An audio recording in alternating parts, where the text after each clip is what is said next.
जोजो किड्स। चींटी और हाथी। रानी चींटी बहुत मेहनती थी। सभी चींटियां रानी चींटी की बात को मानती थीं। मिलजुल कर वे अपना घर बना रही थी। उसी जंगल में अप्पू नाम का एक हाथी भी रहता था, जो बहुत शैतान था। वह सभी जानवरों के साथ बहुत मस्ती करता था। जब चींटियों का घर बनकर तैयार हो गया, तब वे अपने लिए खाना जमा करने लगी। तुम लोग इतनी मेहनत क्यों करते हो? कितना थक जाते होंगे। मैं अपनी सूंड से तुम्हारे घर को कभी भी नष्ट कर सकता हूँ। ये मेरे बाएं हाथ का खेल है। ऐसा कहकर अप्पू ने अपनी सूंड में पानी भरना शुरू किया। कुछ पानी पिया और कुछ चींटियों पर डाला। रानी चींटी को बहुत बुरा लगा। उसने कहा, हम बहुत दिनों से इतनी मेहनत कर रहे हैं अप्पू, पानी डालकर हमारी मेहनत को बर्बाद मत करो। मैं जो चाहूँ कर सकता हूँ। तुम बहुत घमंडी हो अप्पू।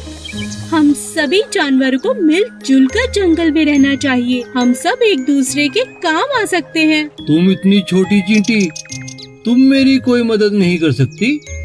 कुछ दिनों बाद जंगल में एक शिकारी आया। उसने अप्पू को पकड़ने के लिए जाल फैलाया और अप्पू उस जाल में फंस गया। तभी रानी चींटी की नजर शिकारी पर पड़ी। उसने अप्पू हाथी की जान बचाने की सोची। वह अप्पू के पास गई और बोली, अप्पू दोस्त, घबराओ नहीं। मेरा दोस्त चूहा तुम्हारा जाल काट देगा और इस शिकारी को तो मैं मजा चखाती हूँ। सभी चींटियां शिकारी के पास गईं और उसे जगह जगह काटने लगी। शिकारी डर से तिलमिला उठा और जंगल छोड़कर भाग गया। चूहे ने अप्पू का जाल काट दिया। अप्पू ने चींटियों से माफी मांगी और कहा, मुझे माफ कर दो चींटी रानी, हम सबको मिलजुल कर रहना चाहिए। आज से मैं भी तुम्हारा दोस्त हूँ। एक घने जंगल में एक पेड़ पर कालू कौवा अपना घोंसला बनाकर रहता था। उसी पेड़ के नीचे एक सांप का बिल था।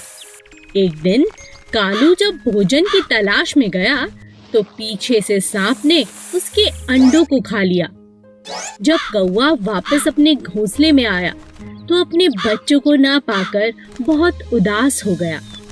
कौवे को सांप पर शक भी हुआ और उसने फिर सांप से पूछा, भाई सांप, क्या तुमने किसी को मेरे घोंसले की तरफ आते देखा? किसी ने मेरे अंडों को खा लिया है? नहीं नहीं, मैंने किसी को नहीं देखा। मुझे नहीं पता तुम्हारे अंडे किसने खाए। कुछ समय बाद फिर से ऐसा ही हुआ, पर इस बार कौवे ने सांप को अपने अंडे खाते हुए पकड़ लिया। अच्छा, अब समझ आया, तुम ही मेरे अंडों को खा जाते हो। मुझे तुम पर पहले ही शक था। तुम्हारी इतनी हिम्मत कैसे हुई? मेरे अंडों को खा गए। मुझे भूख लगी थी, इसीलिए मैंने तुम्हारे अंडों को खा लिया। तुम मेरा कुछ नहीं बिगाड़ सकते। इतना कहकर सांप अपने बिल में चला गया। कालू बहुत उदास हो गया और उसने सांप से बदला लेने की सोची। फिर वह उड़ता हुआ राजा के महल की तरफ चला गया। तभी उसकी नजर महारानी पर पड़ी, जो तालाब में स्नान कर रही थी। महारानी के कीमती जेवर तालाब के किनारे पड़े थे, जिनकी निगरानी उनके सिपाही कर रहे थे। कालू कौवे को एक उपाय सूझा। वह एक लंबा सा हार अपनी चोंच में फंसाकर उड़ने लगा। सभी सैनिक कौवे का पीछा करने लगे। कालू ने चालाकी से उस हार को सांप के बिल में डाल दिया। जब सैनिकों ने बिल में डंडा मारा, तब बाहर निकला सांप, जिसके गले में महारानी का हार था। सैनिकों ने पीट पीट कर सांप को जान से मार दिया और हार ले लिया।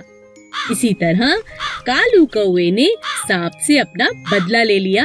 एक जंगल में एक बहुत ही खतरनाक शेर रहता था। क्योंकि वह जंगल का राजा था, इसीलिए वो कभी भी किसी को भी खा जाता। एक दिन जब राजा अपनी गुफा में आराम कर रहा था, तभी एक छोटे से चूहे की नजर शेर पर पड़ी। अरे वाह, इतना बड़ा शरीर, इतने बड़े बड़े पंजे, इनके तो दांत भी बहुत नुकीले लग रहे हैं। शेर राजा जी का तो कोई मुकाबला नहीं कर सकता। तभी सब जानवर इनसे इतना डरते हैं। चलो गुफा में अंदर चल के देखता हूँ। जैसे ही चूहा शेर के पास पहुँचा, अचानक शेर की आंख खुल गई और उसने चूहे को दबोच लिया।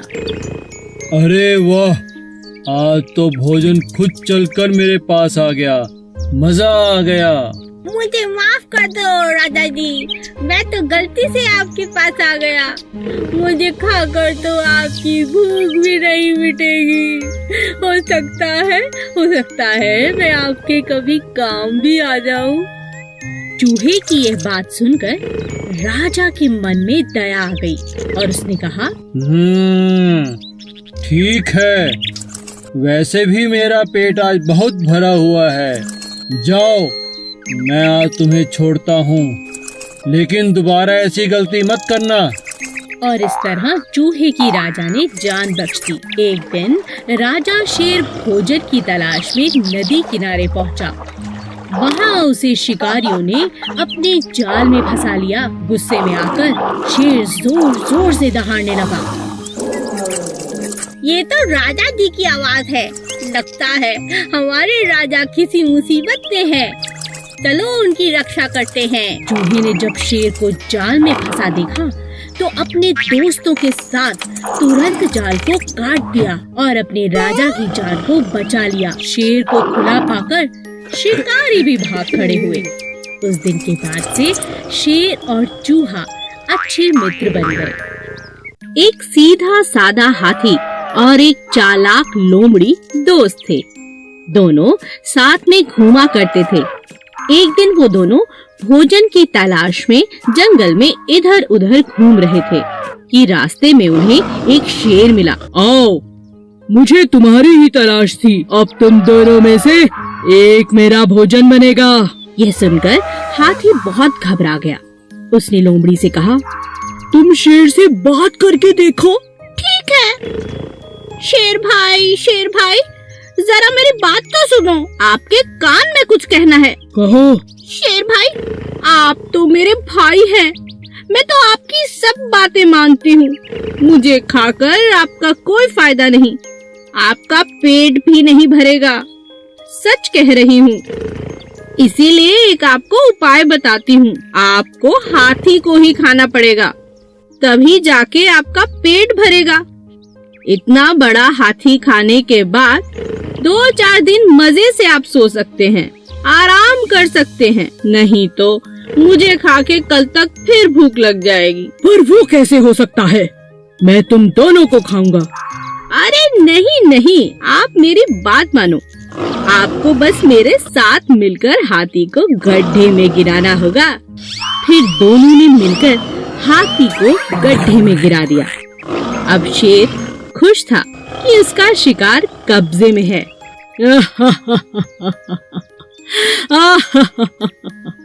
अब तुम इधर आओ चालाक लोमड़ी। खुद को बहुत चालाक समझती हो। अपने प्रिय दोस्त हाथी को भी मेरे लिए धोखा दे दिया। ऐसा कहकर शेर ने लोमड़ी को अपने पंजों में पकड़ लिया और उसे खा गया, जो दगाबाज थी। एक गांव में एक किसान रहता था जो बहुत ही दयालु था। गांव के पास ही एक घना जंगल था जहां बहुत सारे जंगली जानवर रहते थे। इन जंगली जानवरों को पकड़ने के लिए शहर से शिकारी शिकार करने के इरादे से वहां आते थे। एक दिन शिकार के दौरान शेर को शिकारी का तीर लग गया, पर इससे पहले कि शिकारी शेर को पकड़ पाते, वह भागकर किसान के घर के आगे बेहोश होकर गिर पड़ा। किसान ने जब घायल शेर को देखा तो उसने शेर की मरहम पट्टी की और साथ में भोजन भी कराया। कुछ दिन बाद जब शिकारी दोबारा जंगल में आए तो वह उसी शेर को पकड़ने में कामयाब हो गए। हमें शहर तक पहुंचने में 2 दिन लग जाएंगे। शेर तो मांसाहारी होता है, क्यों ना इसे जंगल से कुछ शिकार करके खिला दें। हाँ हाँ, ये ठीक रहेगा। तभी शिकारियों की नजर लकड़ियां काटते हुए एक किसान पर पड़ी। यह वही किसान था जिसने शेर की मदद की थी, उसकी जान बचाई थी। शिकारी ने जबरदस्ती किसान को पकड़ा और शेर के पिंजरे में डाल दिया। सुनो शेर, अब यही तुम्हारा भोजन है, इसे खाओ। शेर बहुत गुस्से में था और भूखा भी, लेकिन जैसे ही वह किसान के पास पहुंचा, उसने किसान को पहचान लिया और उसे चाटने लगा।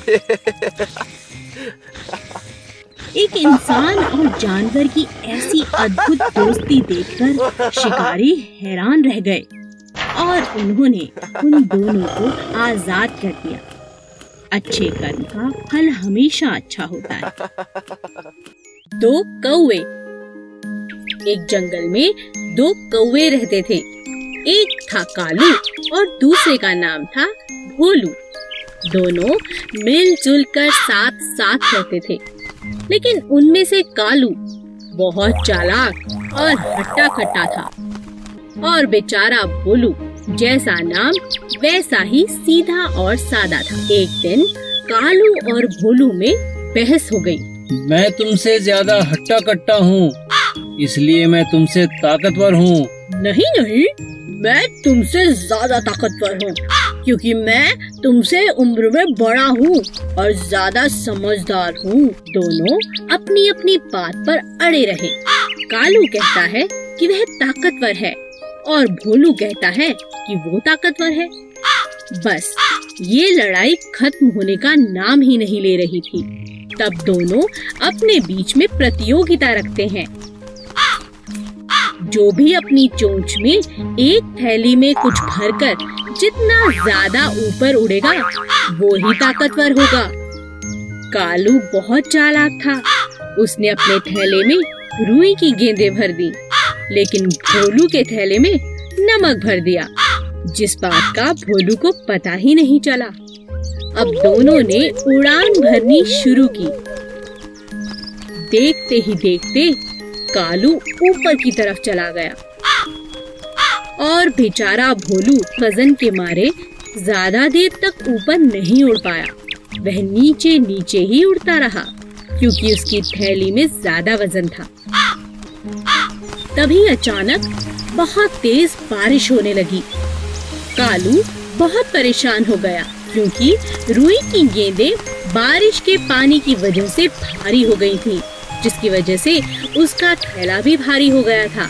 उसे उड़ने में बहुत परेशानी होने लगी। लेकिन भोलू को बारिश अच्छी लगने लगी, क्योंकि बारिश के कारण उसका थैला अब हल्का हो गया था, क्योंकि बारिश के कारण उसके थैले में रखा नमक घुलने लगा था। अब भोलू ऊपर उड़ने लगा और उसने चुनौती भी जीत ली। हमें किसी को धोखा नहीं देना चाहिए।